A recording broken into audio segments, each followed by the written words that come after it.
Proyecto aqui de inversão de 650 mil florin e se tu gosta bom, se tu gosta na segundo schedule, ele mesmo guarda entregar na começo de ano 2023. Então aqui mesmo tem diferente lugar acaba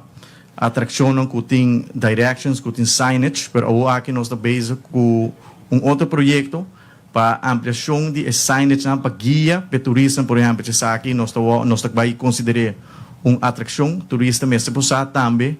com para chegar aqui na então tem projeto de signage e toda atração que nós está base está assim inversão nós vamos dar a guia necessário na turista com para chegar a diferente atração que nós está sendo inversão de não nós está sendo banda de projeto infraestrutural nós está base da direita diferente área diferente beach nós começar na Baby Beach nós está bem direita Rogers Beach também outro área na Mangle Alto também nós está bem percorrer para direita plataforma para direita e melhorar tour e Palapanang na Arashi também nós também has inversão na Boca Catalina também nós também has inversão e na Eagle Beach também regularmente nós está direita Palapa so sai tá beach nang tá asset mais grande banda de ser humano que tá brinda serviço na nos turistas nang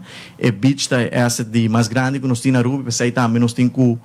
manter a inversão contínua para garantir que o beach está em boa condição e toda a facilidade que o beach tem está guarda bom manter. A manutenção do beach é projeto que também está canando, então o que nós está executando é também o projeto de Baby Beach, fase 2, fase 3, é projeto de Rogers Beach, nós também percorrer também para a direita e Pier na Rio, e plataforma, também nós também percorrer para a direita que nós temos outro bonito projeto na